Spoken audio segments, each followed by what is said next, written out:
New York के Brooklyn बोरो के president Eric Adam ने कहा है कि कोरोना वायरस पर काबू पाने के लिए हमें मजीद वॉलंटियर्स की ज़रूरत है। मुआशरे के हर फर्द को इन हालात में जिम्मेदारी का मुजाहरा करना होगा। ब्रुकलिन बोरो के प्रेसिडेंट एरिक एडम ने प्रेस कॉन्फ्रेंस करते हुए कहा कि ज़रूरी सर्विसेज के शोबाजात के माहिरीन और अमला 24 घंटे अपनी खिदमत अंजाम दे रहे हैं।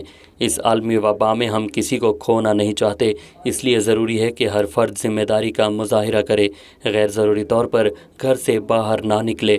We have a responsibility to remain indoors for non-essential reason, but those essential items still take place. We cannot call on our police officers to continue to patrol, our firefighters to continue to respond to emergencies, our school safety officers to continue to do their job, our nurses and doctors to continue to do their jobs, and those of us who are able not to do the basic things that are needed.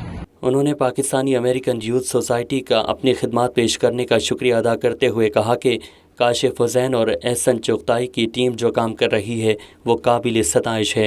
Eric Adam ने मज़ीद कहा कि हमें corona virus से निपटने के लिए मिलजुल कर काम करना चाहिए, हमें मज़ीद वॉलंटियर्स की भी ज़रूरत है।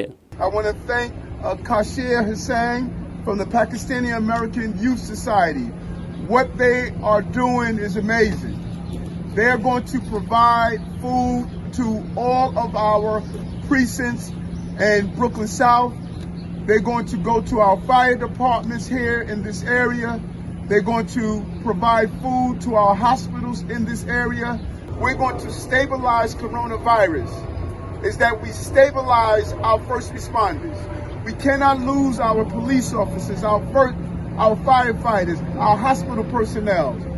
प्रेस कॉन्फ्रेंस के दौरान Pakistani American restaurant Lahore chilli के मालिक फ़िरोज़ तैयार खाना लेकर पहुंचे, जो ज़रूरतमंद अफराद में तकसीम किया गया।